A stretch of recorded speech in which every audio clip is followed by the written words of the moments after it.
April 26th, 2022. 2022 is almost a third of the way over. What are you doing with your life? This is the Wrestling Inc. podcast. I'm Glenn Rubenstein, joined by NYC Demon Diva Issa and Alfred Konuwa tonight to talk about NXT 2.0, a show that started off hot. They opened with the showstopper. It peaked early, and then it was a slow descent from there. We're going to get into and to discuss all of it. Alfred, how are you doing this evening? I'm doing great, and a little bit of a slow news day, except for the biggest story in the world right now, which does involve somebody who impressed at WrestleMania 2 years ago, and that is Bad Bunny, who will be in a wrestling ring, but this time as a Marvel superhero. He's making history. I believe he's the first Latin-born Marvel superhero, and according to CinemaCon, Yes, he is. And Tuesday morning, they announced that the WWE wrestler occasionally will portray Juan Carlos Estrada Sanchez, a luchador in the upcoming Sony Pictures Marvel film El Muerto. So Bad Bunny, he and Sony executives announced this really big news. And of course, Bad Bunny superfan, number one fan, NYC Diva, Demon Diva. Are you excited about this news with Bad Bunny? Yeah, I don't know if you're aware. I'm obsessed with Bad Bunny. I know I don't make it known, but I'm slightly obsessed with him. I think it's incredible. I saw the interview that he made yesterday. He was telling the press how he's a wrestler, so this is why this role is perfect for him. Warmed my heart. From our tiny little Puerto Rico, taking over the world and doing it in a whole different level at everything he sets out to do. So I'm super excited to see what he does here, because Bad Bunny does not half-ass anything. So I know he's going to give it his all. Gonna go out and pick up all the El Muerto comics. Yeah. The Spider-Man. Get ready with El Muerto. It's gonna be a lot of fun. There's I follow a couple of channels that do comic book rundowns, and hopefully they cover that leading up to this movie, because this is a really big deal, and it's gonna take Bad Bunny to the next level. And it's gonna be more eyeballs than WWE too, because this guy, he loves wrestling, and I do think that even after this movie, when his profile gets bigger, he's still gonna come back to pro wrestling to do some kind of capacity, whether it's another Royal Rumble appearance, WrestleMania, and that's only gonna help WWE's brand. I actually wonder how far they're going to go into the story of El Muerto, if they're going to review how this has been a generations, and maybe bring a couple of cameos from WWE or other wrestlers, stars, to play the family, because the legacy of El Muerto is the generations keep passing down the mask generation by generation. Yes, I am an El Muerto expert overnight, but I think it will be very interesting to see if they bring other wrestlers to make cameos, just to see who they have played the prior generations. Yeah, that's really cool. Look, Sony, the Sony, what are they calling it? The Sony Spider-Man universe is Spider-Verse. Yeah, well, it's very what they're doing with Morbius and Venom and all Spider-Man related characters. It's been Carnage. I actually say that, Morbius aside, the Venom movies were delightful, surprisingly. I agree. I think they were very funny, and I think they're a little too inside baseball, but I enjoyed it. Really, I did. I think there are a lot of things that they make a reference. A lot of the jokes you had to kind of really know, and there are some that I did pick up, but then there were some that were very inside that I felt. But I felt like it was a very funny movie. Yes, I'm just waiting for. But you had to be in the know to get some of the jokes, right? It's like watching an episode of Dynamite. Yeah, exactly. I won't be satisfied until Venom says to Eddie Brock, "Eddie, why you treat me like animal?" Then I'll be satisfied. Watched that again the other night. A lot of it's outdated. Some of it still holds up. All-time great movie. Yes. So what else? What else we got in the news? More news. WWE RAW drops. It didn't drop too much. It was just a 2% drop, but it was its lowest audience since January, mainly obviously due to the NBA playoffs, which are going on. First round has been fired, by the way. And sorry to your Brooklyn Nets that they got swept out of the playoffs. Pretty ugly Tuesday morning. Can we stick to the wrestling news, Alfred? We have a show to do here, please. Yeah, absolutely right. Let me be professional. Bucks in 5 tomorrow, by the way. But the NBA playoffs did hurt WWE RAW, so 1.614 million. I actually really enjoyed RAW last night. I thought it was one of the better episodes. I think they handled both of the comebacks really well. I'm actually excited about Mustafa Ali. And so I liked RAW. What did you think about it from what you saw about it, Issa? I thought that RAW started out a little shy, and then it got a couple of shots in and warmed up. I thought the return of Asuka was incredible. I thought the return of Ali. You set up two storylines that could be main event that doesn't need a title involved with Asuka and Becky and Ciampa and Ali. I thought it was a great job. Randy Orton got his flowers. I thought the main event slapped. However, that is Elias. That's it. Yes. I was busy watching Better Call Saul last night and just enamored with what I saw on TV last night. One of the best hours of television I've seen. About the series finale of Better Call Saul? No, only episode 3, but it very much rivaled Breaking Bad's best episodes. It's very good. Wow, very I've good. heard good things about it. I just saw Bob Odenkirk talking to Bill Maher. It's very funny. It's a slower show. Breaking Bad had like a lot happen. Better Call Saul's a little slower, but last night was quite something. But no, I heard Raw was good. Yeah, and I recommend watching. It wasn't a Raw segment. I think it was before they started the show. There's a segment between Ezekiel and Cain that is absolutely hilarious. Laugh out loud hilarious. I don't want to spoil it for you, but very funny stuff between Ezekiel and You mean Mayor Elias? Yes, yeah, Elias / Ezekiel. Listen, I just go with the lie detector text, man, and he passed for now. I asked a Magic 8-Ball, which is known to be way more reliable than a lie detector test. So, okay, well, yeah, I didn't know about the Magic 8-Ball. That definitely trumps everything. So changes everything. Yep, he is. Well, the latest news story, save the messiest for last. I guess this became a juicy story. Becky Lynch came out in defense of WWE. Shocker. Becky Lynch admitted that she thought that the WWE Women's Division was the best in the world. She thought it was better than AEW's. She said, quote, "So I wish I could say yes, but unfortunately, I don't think they're represented the way that we are." This is Becky Lynch on AEW's Women's Division. She said, "They don't get as much time as we get, and frankly, they're not as good as we are." Then she doubled down and said, "Certainly on Raw, we have the best women's division in the world. In the world! I say without any hesitation in my voice, we have the best women's division in the world." Becky Lynch saying it with her chest, Issa.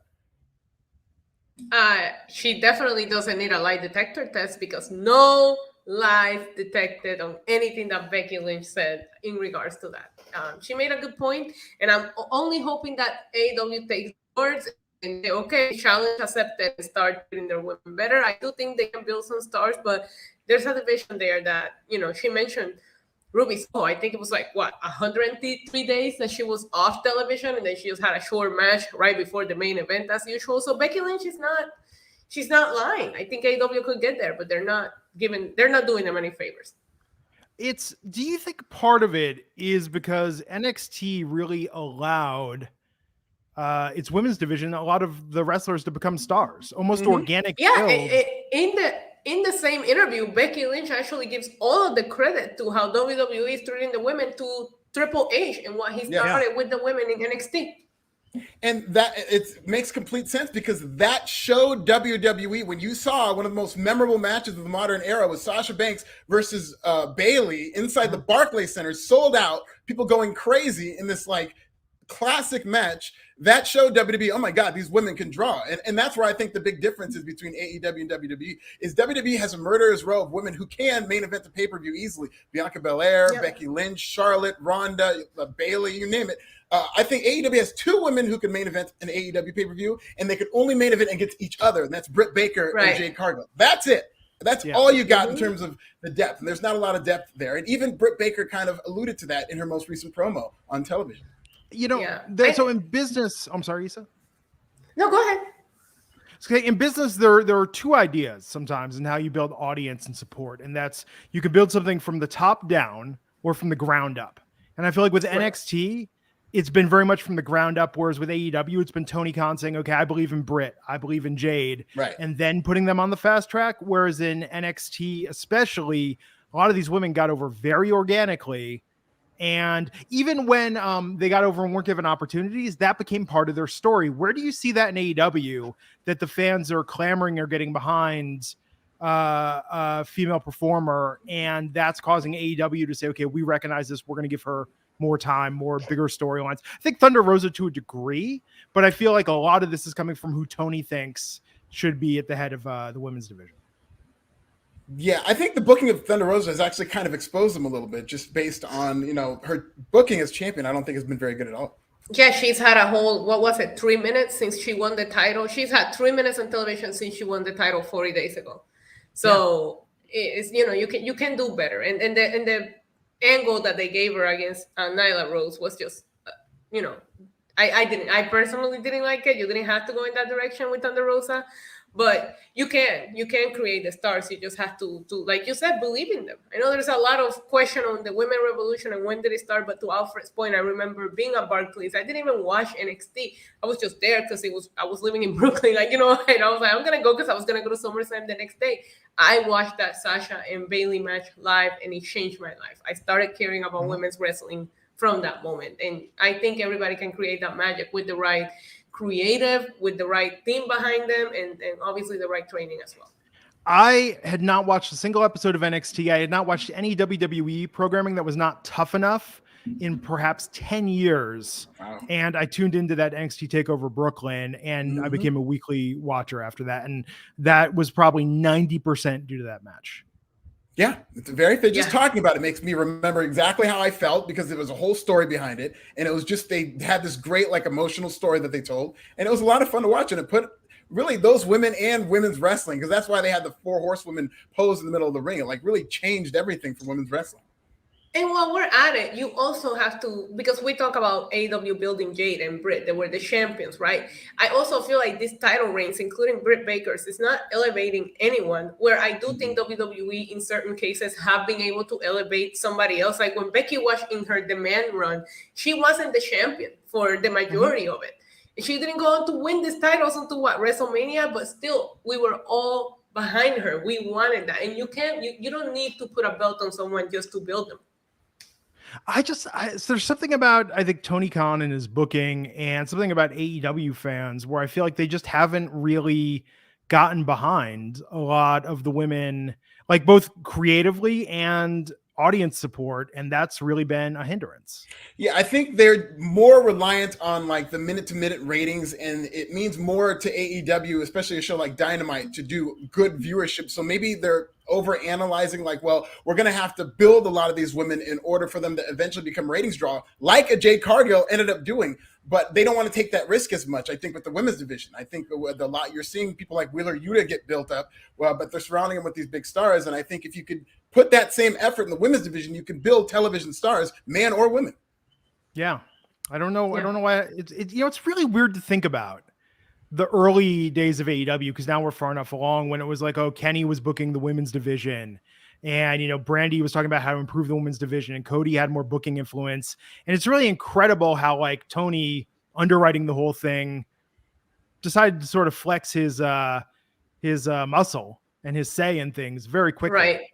Yeah. I did an exercise on my stream today. I encourage everyone to do it. Go to allelitewrestling.com, click on roster, and take a look at the different ratio between the male roster and the female roster. And that should tell you where they're at with that division. Yeah. There's something also about the psychology of just, like fans of New Japan. I mean, for instance, you know what I mean? Like, I think there are just some wrestling fans that just very much like a particular style of wrestler, a very particular style of wrestling. And it's just not what they're there for. And in fact, those are the ones that get very defensive if you get critical of AEW's women's division.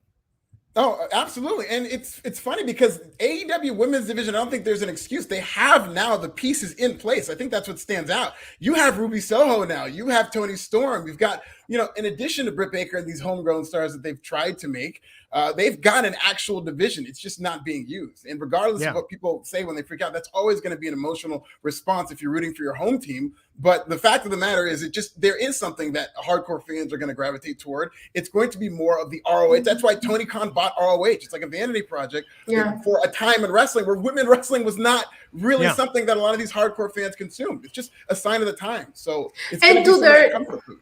To play devil's advocate, AEW is still a very new company. It took WWE a long time to grasp a hold on certain things, put the women in a different, in a different scale. So let's just give them some time. But it's just like, been like 5 years. No. Yeah, that is true. And I don't think that holds up, because if you look at the men's roster, AEW has not had a lot of time with this men's roster. You could make the argument. I'm swayed either way with a great show from either company, where I'm like, okay, AEW has the best roster. Oh, no, maybe WWE does have the best roster. And it took AEW 4 years, and they've got a men's roster that rivals anybody's in the world. You cannot tell me they can't do it with the talent they have with the women. Yeah. And to be fair, look, WWE isn't perfect. At any given time, they have interest in maybe 4 women on the roster, maybe. Right. And there's usually a title involved. I mean, NXT, hands down, is the best women's division. Like, they've held that title now for 10 years. That's the main reason why I jumped off my seat when I saw Asuka come back yesterday and go after Becky, because I was like, finally, a storyline I'm into that doesn't involve a title. Like, why not? It makes sense. You can create those storylines without the title, and WWE hasn't done it in a while, so I'm excited to see where this goes. Yeah. We got some super chats. We've got a great women's match and feud to talk about. But first, let's talk about the sponsor of this episode, Alfred. Oh, you're going to make me wait for it? Okay, the sponsor right now. Yeah, while everybody is still safe, let's read this copy. Are you ready for your next home? Wrestling Inc. is helping make home ownership easy by partnering with our guy Conrad Thompson and First Family Mortgage. You don't need perfect credit, and you may not even need a down payment. Waiting will only cost you money. Get started today at savewithwink.com. Here are some more details from the GOAT, Tony Schiavone. We'll see you in 30 seconds. Hello, wrestling fans. Tony Schiavone here for my good friends at First Family Mortgage and WrestlingInc.com. Maybe it's time to buy a house? Buying my house was one of the best decisions of my life. And I want to tell you, I want that for you and your family. It's a competitive market right now when it comes to buying a house. I suggest you lean on the advice of an expert. Complete the fast and easy form, and a member of Conrad's team will be in touch very soon. And we thank them for sponsoring the podcast. You know, Raj was originally like, I'll give you a loan, you know, decent points, decent juice on the action. But then cooler heads prevailed and said, let's go to a professional like Conrad Thompson. Make this a little more legitimate, you know, above the board. So we got some super chats quickly to get into here. Steve Marcuccioli saying Nikita Lyons versus Bianca Belair, big future match. I mean, look, we'll talk about Nikita Lyons, but I think there is no ceiling on what she can accomplish if fans continue to react to her the way that they have. Yeah. Oh, they're going to react for sure. Definitely reacting to her. She's definitely getting these great reactions. They really, if they're going to change her name, all I ask, they change the K's to C's. NICCITA Lions, I think would be a much better name for her. And Anthony Y. Anthony, the authorities have been in contact with us to say, like, what do you know about this guy? Like, we hear a tornado is coming to Wichita, and we need to seek it out, but you cannot stop that tornado. No, it's Anthony Y. Ooh, Roman Reigns and so This tornado has now been on my live streams, chat. Okay, this tornado is taking over. Yes. Roman versus the tornado RAW in Wichita coming. So, Alfred, how confident are you this isn't going to end terribly and get you dragged or questioned by some authorities? I want to make it very clear. I am not affiliated with the actions of Anthony Y. It is a tornado. I cannot predict what's going to happen with this tornado. All right, allow me to interrupt, and I'm going to say, based on the appearances of Roman Reigns in the last 3 Raws, you're safe, Alfred. He's not on the show. I'm sorry, Anthony. You're going to have to go to SmackDown. I mean, yeah, it's going to find him wherever he is. If I was Roman Reigns, you know why he's been gone is he's been hiding from Anthony Y. He's just been practicing how he's going to hide from this man. If Roman Reigns needs a place to hide from Anthony Y, I mean, you know. Tornadoes don't come through that region too much, so I think he'd be safe over there. No, if Anthony was a hurricane, he wouldn't be safe. Yes, that's right. Shout out to Anthony Y, man. Roman Reigns is in so much trouble. Take it easy on him, please. Keep Kansas intact, Anthony. I just want to make it clear that I have not encouraged this at all. I'm not encouraging. I'm telling him to keep the man safe. I'm issuing here's what we should do. Every week we need to issue a tornado threat level at where it's at right now. I feel it's like a 6. And then come June, it's going to be at like a 9.5. And this thing is just going to, can we get a graphic, an Anthony Y tornado warning graphic? I'll work on that. No, unless you get one of the machines like the movie Twister that is going to go into the tornado and read the exact threat level. Like, we need to make a whole vlog out of this. Oh, God, please. Anyhow, let's talk about NXT. This started so strong. Nikita Lyons versus Lash Legend. Fans losing their goddamn minds. Great shot of Nikita walking to the ring. People had signs. People were cheering. People were booing Lash. Like, this is like some of the most engaged I've seen the NXT 2.0 crowd in the history of NXT 2.0. These two women start throwing punches. Very hard-hitting match to start. Issa, what did you think of this match? I don't know. What would we say? Big, meaty girl slapping me? I don't know if that's the right thing to say here, but my God, I love that. I think that's an Alfred search history somewhere. Try everywhere. Exposed. Also Butch. But listen, I love this opener. I love that they didn't keep us waiting. It was so funny because I had my iPad set up and I got up to grab a drink and I came back and I saw Nikita on the stream. And I was like, if you're going to start with her, let me know next time so that I'm sitting here comfortably and not miss a second of her. I think, like Glenn said, the reaction that she's getting, there's no ceiling for what she can do. And the match was actually very good. Love the twist at the end. Love Natalya coming out. I was waiting for it because that's what they alluded to last week. I thought this was a very, very, very strong opener. Me too. I very much like this. I was entertained. They got through it. You know, they're only going to get better with ring time, so they just need as much time as possible. But Nikita Lyons, I think, just really comes off like a star in here. In very short order, she's really endeared herself to this crowd, and she knows exactly how to present herself that way. I think she's done a good job in this spot. So listen, this is. I just watched this, and I saw how this crowd was reacting to her, and they're just chanting Nikita throughout. And this is a very good crowd tonight, and I saw the potential that she could have.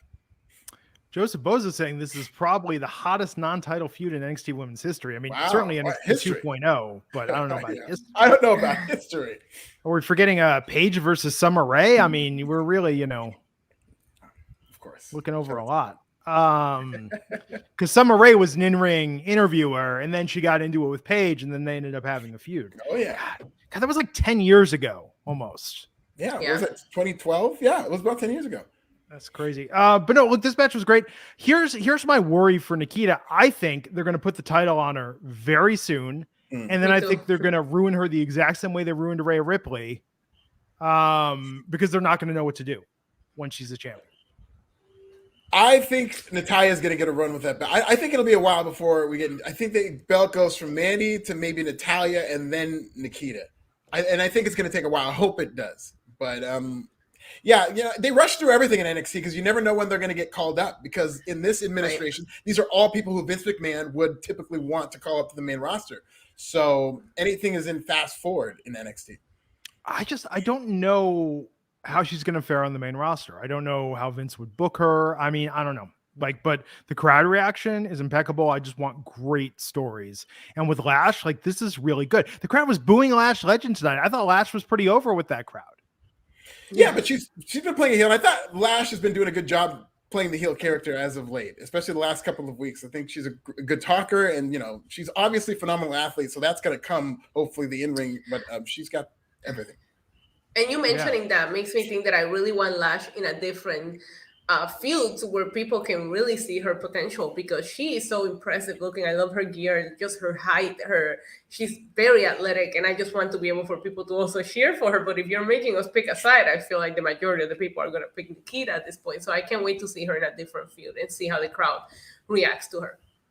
And here's I feel the same way about Lash and Nikita. They're in this boat where without Nia Jax, they don't really have that kind of monster heel woman. And I think even Nikita probably has most potential as a babyface, but I think Vince McMahon would assess this roster like, who's going to be my big heel woman in that role. And I think Lash Legend and Nikita Lyons, depending on who progresses faster, is going to get that role, or maybe Jade Cargill in 2024. And Nikita's still really early in her career. So I feel like, there's almost that worry that too much too soon. But no, look, I thought she looked great tonight. Took some pretty hard-hitting bumps on the outside in the steel steps. She did end up winning the match, but then immediately after winning, attacked by Natalya and Lash. And then Cora came out to make the save. Cora looks very small in stature. Thank you. I was going to say, I'm supposed to. If I'm in the middle of the ring, right, and I'm trying to find Nikita Lyons and Lash Legend and Cora comes out, I'll be like, girl, turn around. I got it. Okay, how is that realistic?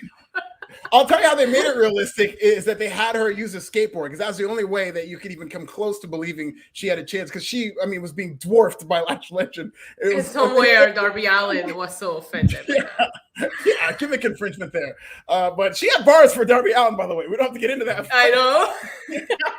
Her using like a little kid skateboard to beat up Lash Legend still just kind of looked like a funny visual. But you could buy that would fend off this giant from Cora Jade.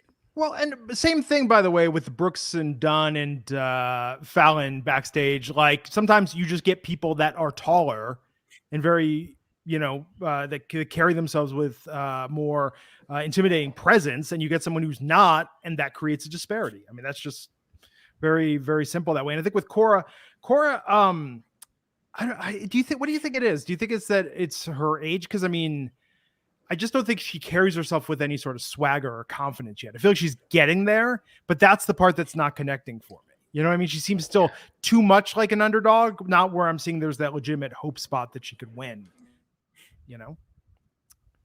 Audience. Yeah, she's getting that Dominic treatment where Dominic Mysterio is a grown man and we all see him as Rey Mysterio's little kid. Like that's literally the same vibe that I get from her.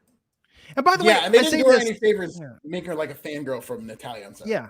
And by the way, I'm 46 years old, and people all the time treat me like I'm some kid in my 20s because of how I sound and how I carry myself sometimes in business. Because you have great skin. Exactly. You have a youthful look. You've got a glow about you. You have a boyish glow. Been working on this a long time. But I think there's something to be said for that. I've been vegan for 20 years now. So maybe that's why, Okay. Yeah. Yeah, that'll do it.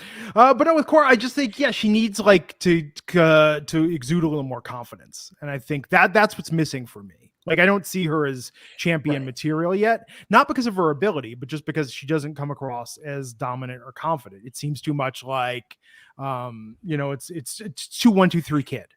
This stage of her career, and that's all she can be. She's she's very, very young. She's in her early 20s, maybe even younger than that, and she's just kind of been wrestling for a few years now. So that's going to come as long as she continues to develop. Absolutely.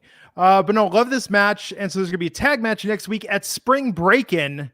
There better be a pop and lock competition because I'm so sorry. Go ahead. Yes. No, go for it. No, what were you saying about pop and lock? I don't want to say there better be some breakdancing. It's can't call it Spring Break-In. You got to play "Ain't No Stopping Us" by Ali and Jerry. Like we got to, get your robot on. You said pop and lock, and Alfred just completely blanked out. Like, wait, what? Like, okay, I had to hear it. I saw it. But break-in, that was going to be my point. Is I thought this whole time until I saw the graphic, it was Spring Break -in, like you're going to break into somebody's house. I wasn't thinking break-in, like breaking, like that's. Oh no, it's Spring Break-In, not break-in. We're breaking. Breaking. Okay. Gonna break in. Gonna put your toothbrush in the toilet. Gonna put my feet up. My bare feet. Should we wear should we wear some kind of special outfit? What kind of outfit does one wear? Yeah, when you do some breaking. We should have to bust out my Terminator X sunglasses for next week. I've got the perfect outfit for that. Are we doing 80s then? Well, I think breakdancing really, it has always been very much an 80s. Really, it's like saying disco. Like you don't see 90s disco. Disco is, reflective of the era. You're right. Oh man. But no, Spring Break-In. Spring Break-In. I like Spring Break-In though. I think we need to bring home invasions back to wrestling. Well, Tony D'Angelo and his goons, that'll basically be their pay-per-view. It's like, break-in, we're about to do that. We'll break into cars, we'll break into houses. I guarantee you that joke will be made next week by Tony D'Angelo's crew. Yeah, well, maybe they're watching this. They did shout out to the streets. I don't know if that was a shout out to this podcast or whatnot. Didn't we say we're going to start giving Tony D'Angelo a phrase that pays that he can say in his promos? I think he'll say them. Yeah. There you go. So Tony D'Angelo is backstage. Zion Quinn's not medically cleared. Cuts a promo on Von Wagner. Saw Diamond Mine backstage. Okay, here's the thing about Diamond Mine. I was looking at Roderick Strong. I was looking at the Creed brothers. I was looking at Ivy Nile. Diamond Mine is not looking like an elite faction. They're looking like there's a superhero group in Marvel called Alpha Flight. They're looking like a ragtag group of misfits who get together to fight crime. You know what I mean? Yeah. Because they're all like, they don't dress the same. They don't have the same look or physique. Like there is nothing about them that screams group at this point. Maybe they want to be individualized. Yeah. Yeah, but even like in AEW, like Dan Lambert and America's team, like they all kind of look like it belongs to get like guys similar statures, builds, promo style. I don't know. I will say they do. I wouldn't say that they don't look like a group because they definitely do mimic that vibe of like a fight camp where they're all in the gym training. They all got their gear for the Diamond Mine. I just think it loses the spark without Malcolm Bivens. Like Malcolm Bivens is usually one in the spot cutting this promos that are funny and that are engaging. And this week we had Mr. Excitement number 2, Roderick Strong cutting these promos, which were not good and did not do anything to get you excited for this group. They were just, I just didn't like Roderick Strong in this role where he's the one trying to fire them up. If you take away Bivens, this is the Bad News Bears of professional wrestling. 100%. I love that. And I love the Bad News Bears. So, yeah. You know. But yeah, so Roderick Strong said, I don't want to see this break up like my last group did. Which is good. Uh-oh. We're already telling that story? How much time is on Roderick Strong's contract? But then the Viking Raiders showed up, and next week they're going to take on Creed. Yeah, got a nice tune-up this week. I like what I saw from them. Yeah, Viking Raiders back. I was hoping they would be called the War Raiders here in NXT, but I guess they're still Viking Raiders. Yes. What did you I think will say this was a return to NXT. Sorry, that I was happy to see. Like when I saw them, I actually popped. Like, thank God. Yeah, me too. What did you think, Issa, about Tony D'Angelo losing to Von Wagner tonight and getting beat down by Legato del Fantasma? It was stupid. It was the wrong decision. I wanted to turn the iPad off, and I was going to text you guys and tell you that I can't do this, but I drank enough alcohol to make it through it.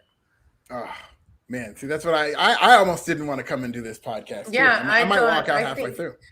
Yeah, I think we should go on a strike next time Tony loses and just tell Raj we're not doing the show. Or we'll do the show for an hour, but it'll be a gag rule. In solidarity, it'll be quiet for the whole hour. It's an hour of silence for Tony D'Angelo the next time he loses. We just stare at the cameras or mute like this. Yes. Oh, we could get some dead fish and like hold them like as part of the strike. In like a vigil? Yeah, like justice for Tony D just holding a dead fish. We have to. Yeah. Everybody mail dead fish to the Performance Center. Interrogation day, and let them know how you feel about Tony D'Angelo's booking. Ridiculous. And then to Von Wagner.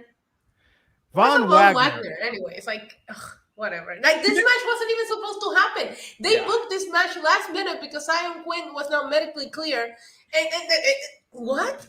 No, Von Wagner, the wrestler with the charisma of a garden hose, Von Wagner, beat the most charismatic superstar in all of WWE.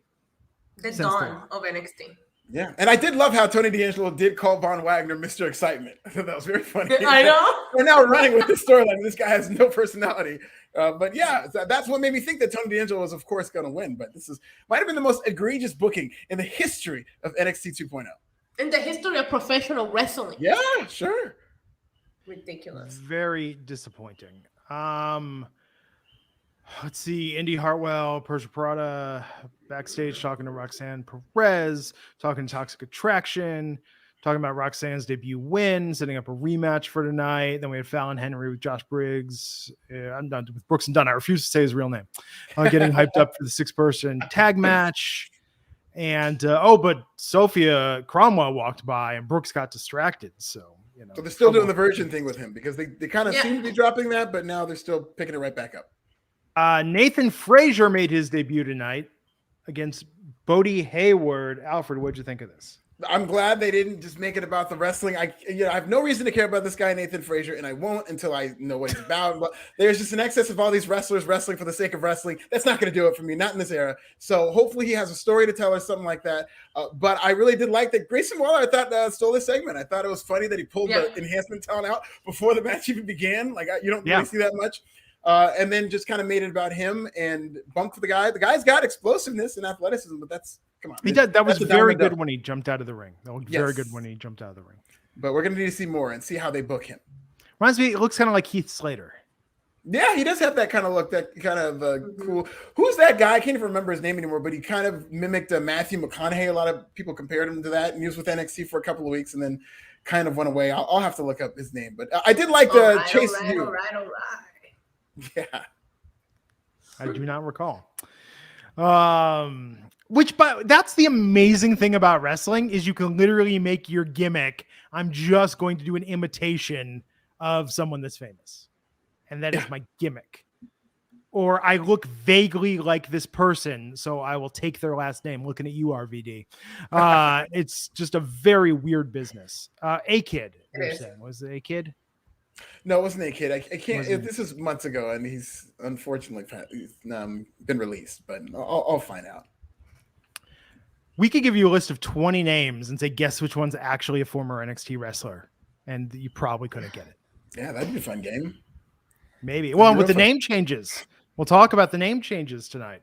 Yeah. But Grayson Waller interfered. Chase, you got involved, and we're going to have Grayson versus Nathan Frazier next week at Spring Break-In. Bust out your cardboard. The Chase U people in the crowd, it seems to be getting bigger, right? It seems to be more and more every week. Okay, so here's my thought on this. I think the Chase U people are plants, and I think some of those signs are now provided. Of course. No. Well, of course, some of them are plants. Legitimate students from Chase University, Glenn. Please. Actually, yes. Yeah, I've actually seen a couple of their diplomas. They actually did earn an education at Chase U. A very coordinated, very smart. I want to see an event where if they really get behind him, which, this is just a pipe dream, but like if he's going for the title, everybody in the building is wearing a Chase U t-shirt. I think that looked really cool. Yeah. Everyone gets a diploma just for cheering. Yeah. He should say that if he ever wins the NXT title, free diplomas for anybody to put on their resumes and say that you went to Chase U. Okay, look, I'm not going to take Chase U seriously until they get in Drew Gulak to be a guest lecturer. Oh, yes. Oh, 100%. Yes, that would be incredible. Because that's credibility.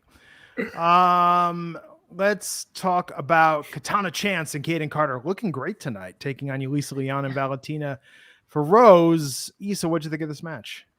I like this match. I enjoyed it a lot, and I like seeing more women's tag team wrestling because, like, in the main roster, these titles just feel like a prop, right? And I need to see a division being built. I thought they looked great.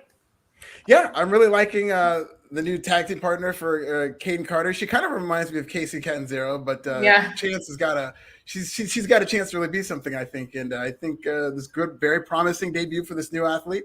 And they have been working very well as a tag team. I think they figured out the chemistry. So very interesting and very impressive that they did this one match into Katana Chance's first match of her career. Wait, who'd you say she reminds you of? Casey Catanzaro. She is Casey Catanzaro. That's no. There's similarities there. I know a lot of people think she is, but there's similarities. It's just very. Wait, really? They're not the same? No, they're not the same person at all. Now I am very confused. No, they're the same person, Glenn.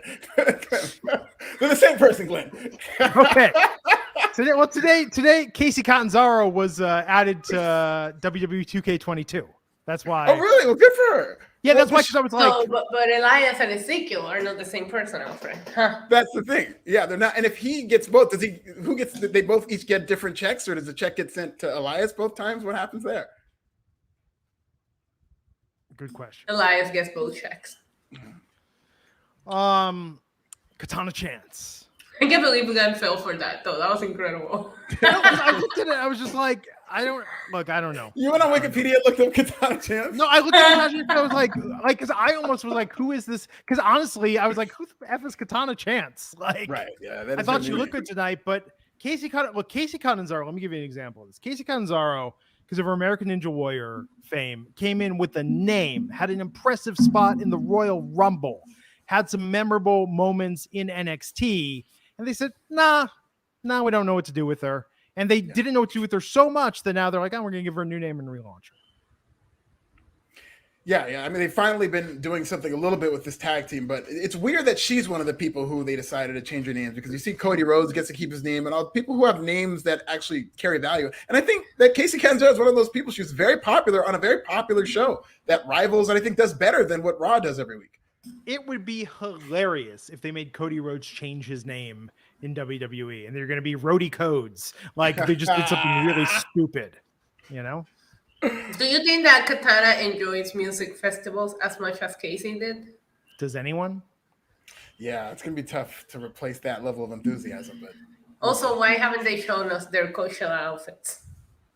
I know it was just if ever there was a time for this tag team to have one of those vignettes, it's Coachella weekend. Right. At least fake it and put them behind some flower wall and show the Coachella outfits. Yeah, that's like not booking Andre Chase for Teachers Day. Exactly. Okay. Well, that's the thing. That's how much we pay attention that I literally wouldn't have known that was Casey Cannizzaro unless I Googled it. I love that. I freaking love that. Well, she had the outfit tonight and everything. I mean, I don't know. I'm like, Katana Chance. Who's this mysterious? Yeah.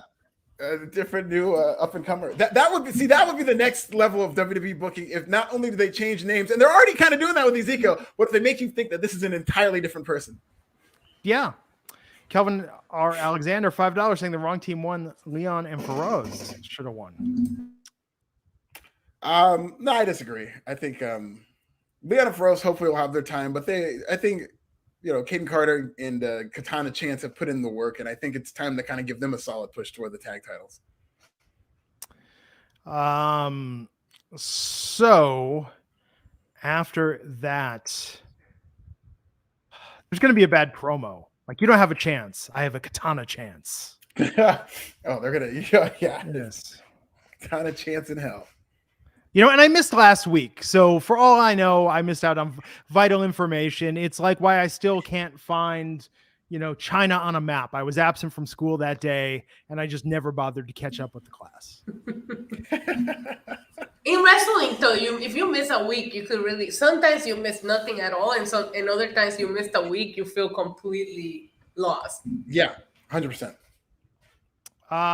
So let's see. Speaking of names, Hillbilly Ray is now Alba Fire. Alba Fire. I don't have a problem with the name. I do think Kaylee Ray is a much better name, and it's easier to chant, but whatever. Alba Fire, an anagram for Bleary AF. Yeah. Yes, 100%. I didn't think I thought her promo was fine, or vignette, and kind of explaining how she's going to go back to this name. But we'll see. We'll just have to see what they do with her. But this is going to be the par for the course. I feel like we're getting a WWE reboot right now. Okay, so next week on this podcast, everybody, we're picking a new name. We are no longer our names. Let's do it. Maybe we should do it Friday. Should we do it Friday or should we do it next Tuesday? Let's do it Friday, and then we can even change the handle. Okay, everyone is a new name Okay. on Friday in honor of WWE. Let's do it. I'm ready. I think it's time. Spirit of the season. So 3-on-2 handicap match. Legato del Fantasma versus Josh Briggs and Fallon Henry. Doug Dunn was attacked before. Legato del Fantasma won this match. This was okay. And anything we're missing out from how great this match was? I can't stop singing Legato. Yes. That entrance is incredible. I was singing it the rest of the night. They need to never change that entrance. I've always kind of liked it and kind of dug that song, but them doing that has made it one of my favorite theme songs, and it's always like a highlight for me. I love when they come out to that entrance now. I thought they're good. That tag team is incredible, and it did kind of fall apart with the Fallon Henley spots or whatnot, but I think Legato del Fantasma is very good. I'd like to see them on the main roster and get an actual shot, but they're not doing a good job with tag teams. They just try to break them up, so I'm fine with them having great matches in NXT here. Yeah. Backstage promo with Lash Legend and Natalia. And Natalia's like everybody's wingman now. She's everybody's tag partner. Hypes people up, Gotta get that rub. We all need that person. We all need that person in our life. Also, incredible jean jacket for Natalia. I love that. Yeah. Looking forward to this match. It's Spring Break-In next week on NXT. Break it!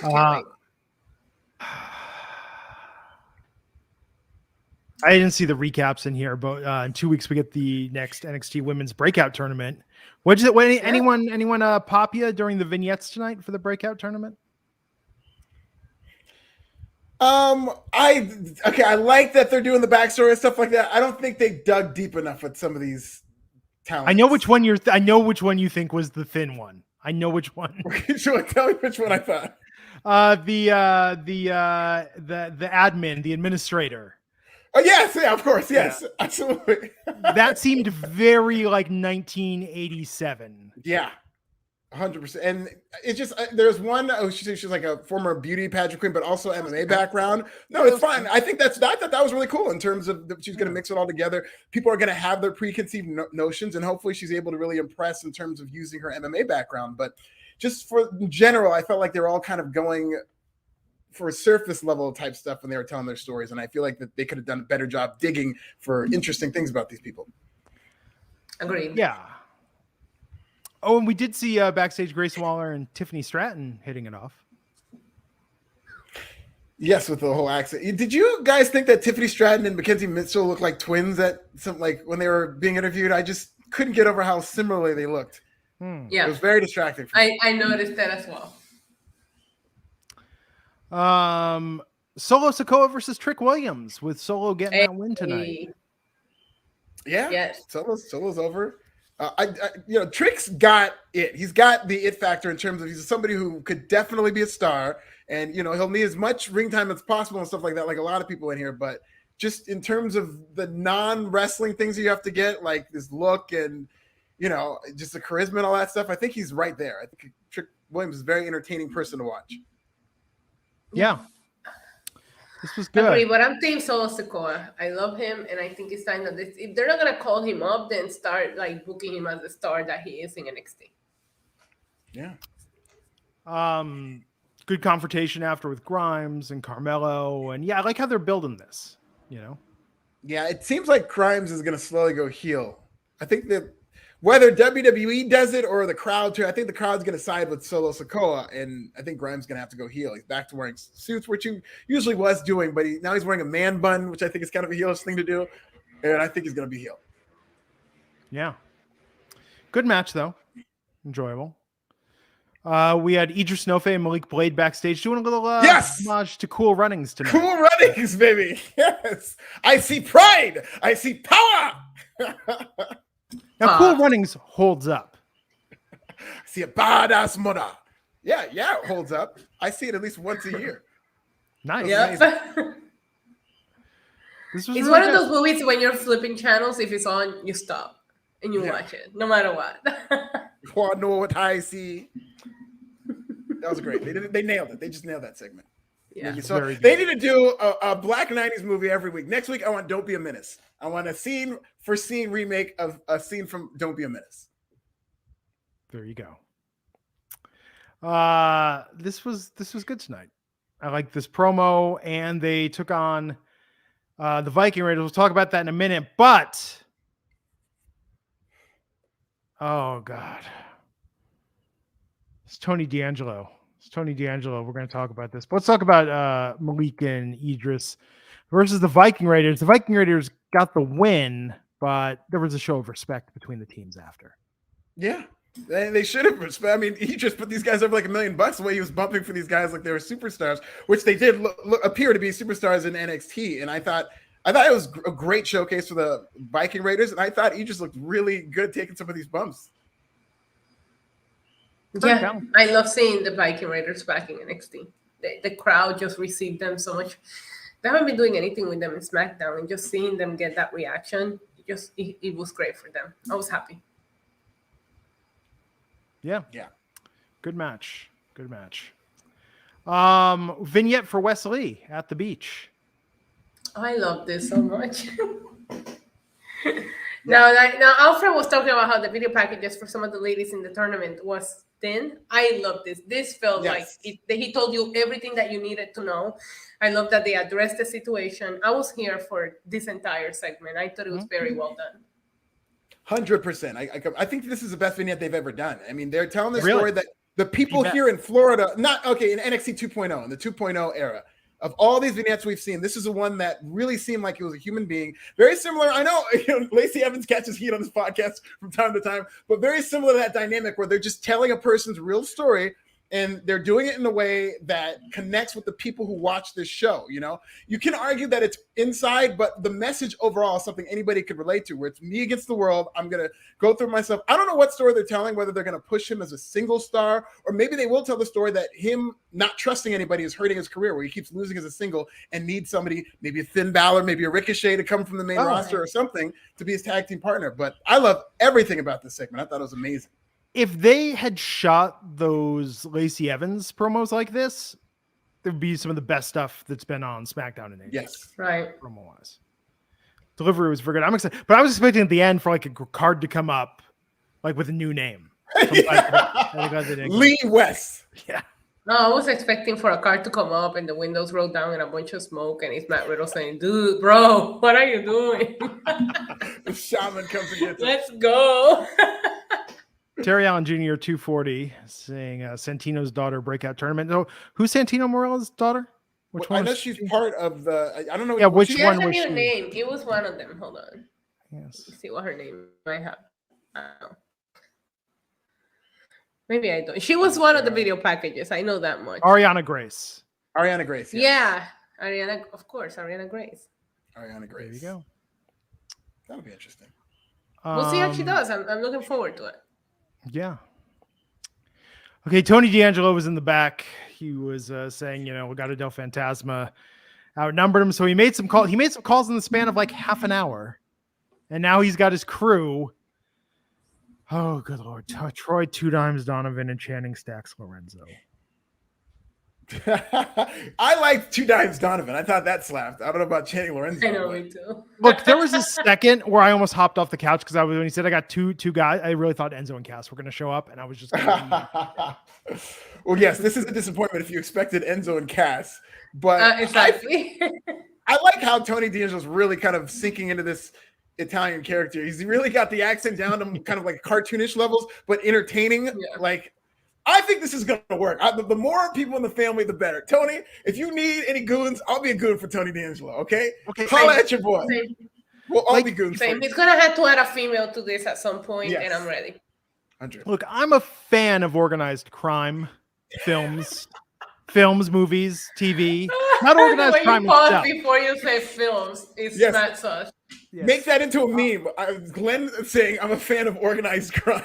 Yeah, I just clip it right there. So, they never all wear the same jacket and hat. Like unless you're in you're the backup band for Frankie Valli in the Four Seasons, you're not all wearing the same outfit. That just ruined those guys for me now. Yeah, it's not a thing. It's not a thing. Yeah, I think they're going for the Hitman aesthetic, like even like the game Hitman, where the guy's in a suit with a red tie. Right. But yeah, you don't all wear the same matchy. Like, what about the Blues Brothers? Blues Brothers were not organized crime. They were brothers who played blues. Yes, not in the they movie. Were in a band. Yes. I'm just saying they could have done better with this. Tony deserves a little better, I think. Yeah, hopefully they are. I liked it. Yeah, I like that. It just tells me that they're building around Tony D'Angelo. He'll have more to work with creatively. He'll have some goons to bump for him. And I think he'll make this work. Yeah. I think Tony D'Angelo is going to be the Ashley Parker Angel of this group and realize that he's better off as a solo artist. Yeah. His time will come. Yeah. Yes. So there's that. I'll give it to Tony D'Angelo. If you're watching this podcast, the word goons, that is the phrase that pays next week. I want him to say the word goons. Yes. Goons. I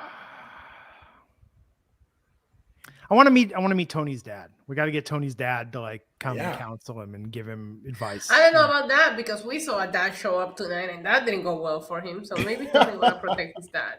Yeah, Joe Gacy will just kidnap the dad. Yeah, that's what Joe Gacy's gimmick should be. He should take Santino Marella, just all the dads of NXT, just in some cage.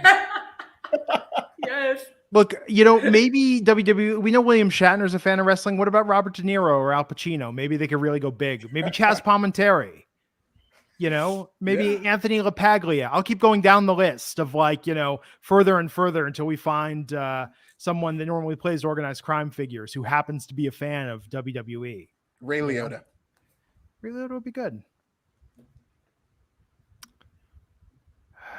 Trying to think, how many movies has Ray Liotta played a good guy in, aside from Dominic and Eugene? Karina. Okay. He was a lovable dad in that movie. Very underrated movie, Karina. That and Dominic and Eugene. That's it. I think that's it. Yeah. That might be it.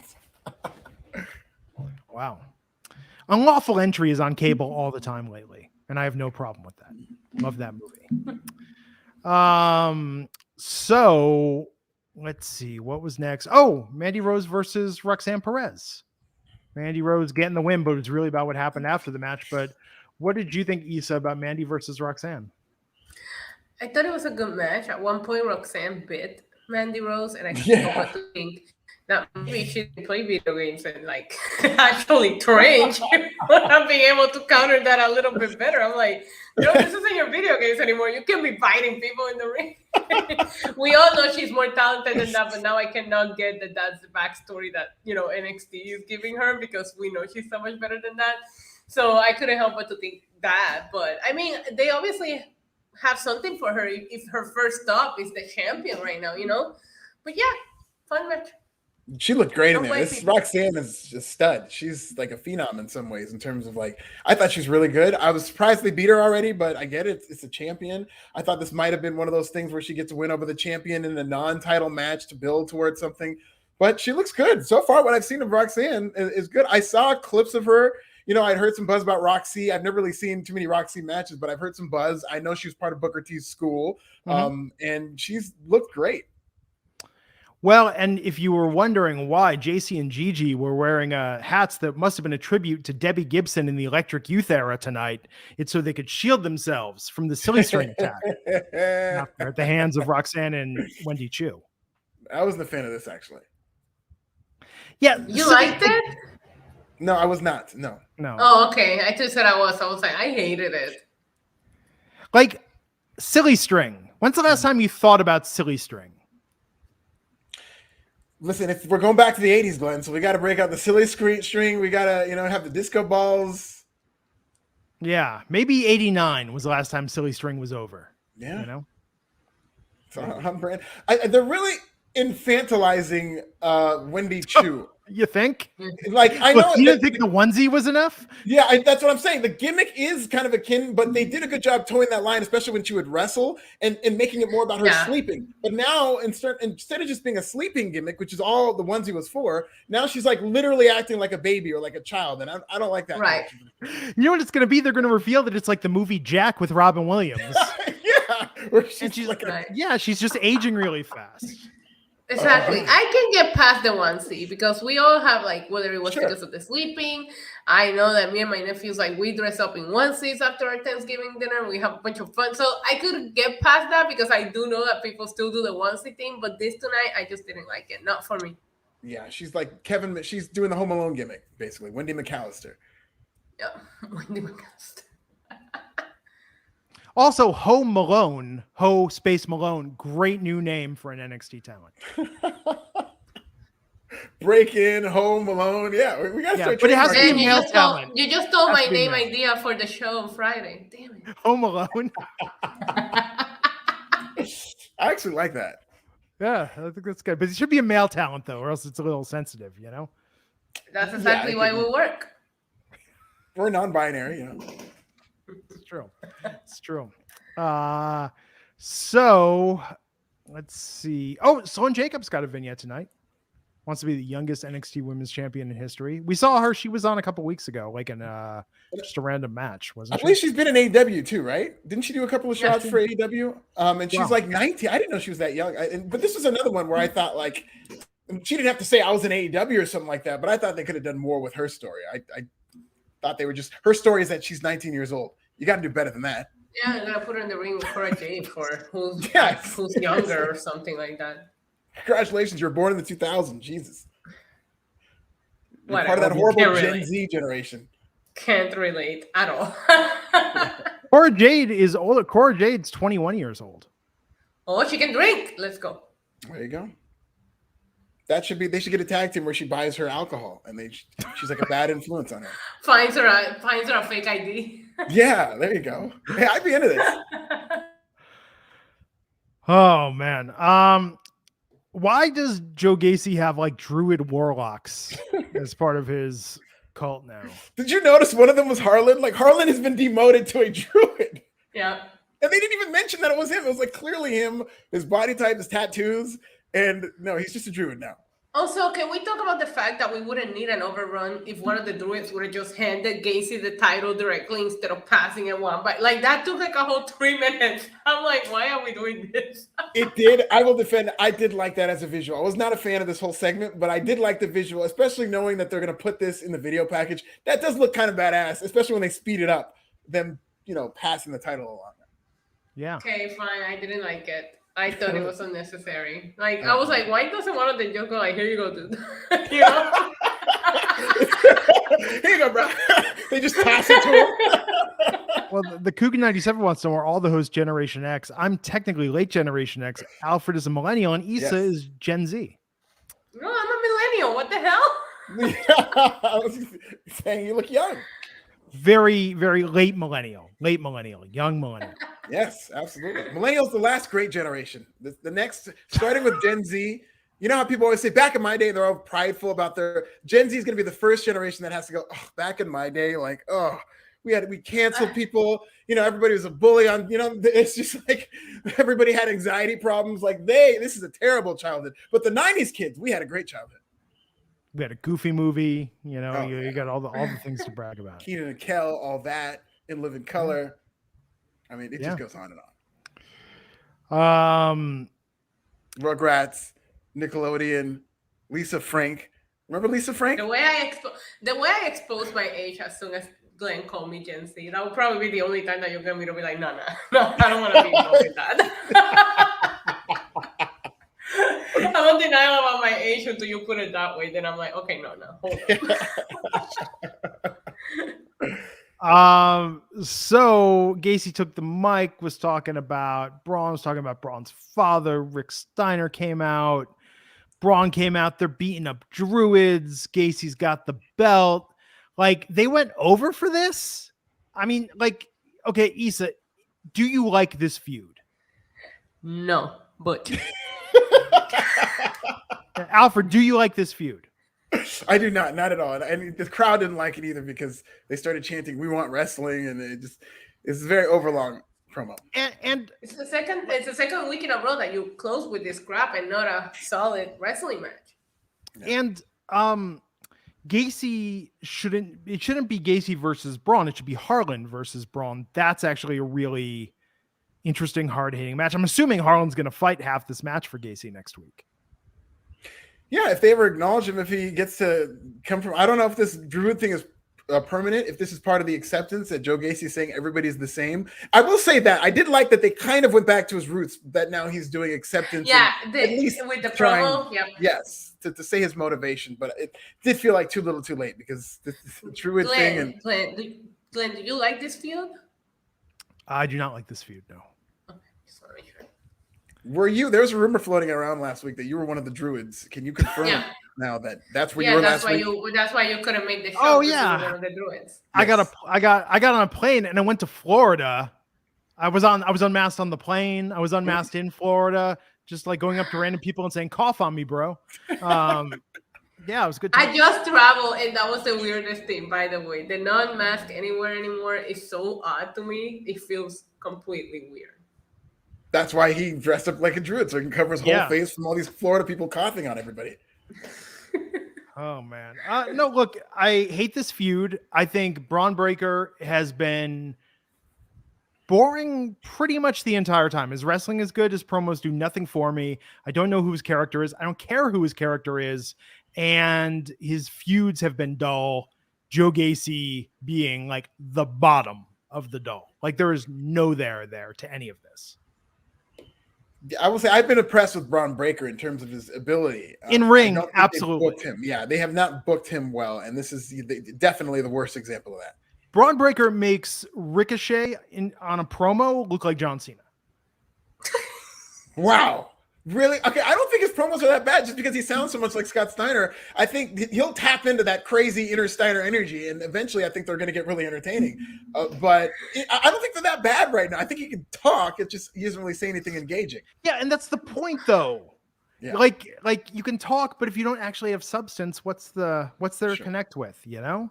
But we have Rick Steiner out there today, and he meant nothing. He did nothing for the segment. Yeah. Yeah. And they didn't even get the copyright to Steinerized for one night. I mean, come on. You got to play that old school Steiner music, not this like royalty free. You're right. You're right, because there was no reaction when he first came out. It was just like, what's going on? Yeah, what is this enhancement talent doing here? Like, they didn't play his actual authentic music.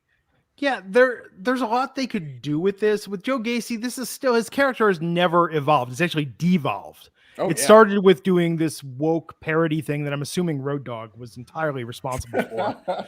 Road Dogg left, and now like acceptance, tolerance. That still does fall into that woke wheelhouse. It's just they're not going as hard as I think they should have. Yeah, you're telling me with everything going on in the world right now, Joe Gacy couldn't come out there and get like flaming hot garbage thrown at him, cutting some promos that really were a parody of woke culture? Yeah. 100. That's what I wanted to see. That would have been the best television every week. And if WWE had a spine and didn't kowtow to like pressure from cancel culture or whatnot, or maybe even sponsors, which I would understand that, they could have really put their foot to the gas pedal. The first week Fox News picked this up like, oh, WWE doing this answer. They should have been like, oh, this is every week. We're gonna choose violence. And then every week you got some real estate on Tucker Carlson. And listen, there's ways to go mainstream in this country, and the political arena could have been one of those things through this character. And that's been my entire complaint of this. I love it seeing I am down to see almost anything get parodied if it's actually funny. Yes. And they could have. There's a lot of material there. This could have been a very funny, in terms of, again, on one side, make fun of woke culture, but like the worst parts of it, the people who, the cancel, the really extreme parts of it. And they could have had that with the alt-right part of it. Like, I wouldn't be opposed to somebody who mimics like QAnon supporter. You know what I'm saying? Like, let's get with the real world. Let's just bring Drake Wirtz back and, give him a mic. Let him, we'll tell everyone it's parody. But no, I think, like Gacy should have like gone to court to abolish the weight ruling for the cruiserweight title. You know what I mean? He should have found like the biggest dude in all of NXT, and Joe Gacy should have advocated for him to get a shot at the cruiserweight championship. That would have been hilarious. It would have. They had a lot to work with there, but I just don't like this Joe Gacy character at all. I think they've ruined him, especially if this is what they're going to do in NXT, and I don't know what they could do to salvage this character. So I think they've just really ruined this character. Yeah. Yep. It's very bad. Very. So that was NXT tonight. Started great, and much like this show, just descended into madness. But I think this podcast was much more entertaining than NXT was tonight. By the way, I was like doing my rounds on YouTube last night, and I just gotta tell you guys that Jack Farmer was saying that the Monday Night Crew is better than us. And I am ready to declare war on them if you guys want to support me. I don't need you to. I can take on them on my own, but I would appreciate to have you for support. 100%. I smell a trios match, actually, and you know what team I'm on. We'll do team Tuesday nights, team Friday nights. We'll do it any night. We'll come to Monday nights. Yeah, I'm ready. Glenn, what's up? You ready? Oh, Jack, you're going down, buddy. Hell yeah. Hoorah! Thank you. Oh, they're in so much trouble. And they get one good show. They get one good episode of Raw, and now they want to act like, please. And let me tell you something, Team Raw. Don't make us sick Anthony Y on you, okay? I'll keep him in my back pocket. Don't make me sick Anthony Y on you. That tornado, if we find that we need help, that tornado is going to get us out of a jam. Hell yeah. Talk to him, Anthony Y. Where's my guy? Where's my guy? Yeah.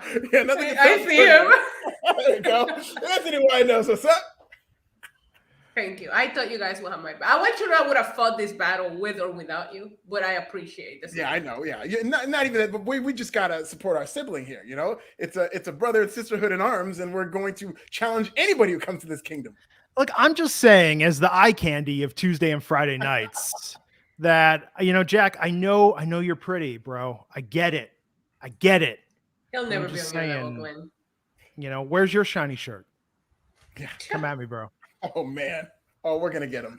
I sparkle and shine because I'm a big, bright, shining star. Incredible. So on that note, Issa's at NYC Demon Diva. That's Diva with the 1. Alfred said, "This is nasty." I'm at Glenn Rubenstein. Catch you all next time. Tomorrow night, AEW Dynamite coverage. We'll be back here on Friday with new names. Yes. Yes, I gotta remember. Should we do new gimmicks as well, or just new names? We're gonna be dressed up, so maybe we could do both. We could do new names. Okay. Yeah. Well, next week we're dressing up for spring breaking. That's Is it spring breaking next week? Yeah. Yeah, next Tuesday. No, Friday. Friday, new name, new gimmick. Friday we debuted our new name, and then on Tuesday we debuted the gimmick with the name. Sounds like a deal. Okay. I We're gonna take it slow, like NXT 2.0, where they put you in a match and then you get to know the character. That's what we're going. Oh, there you go. Have a good night, everyone. We'll see you back here next time on the Wrestling Inc. podcast. Take care.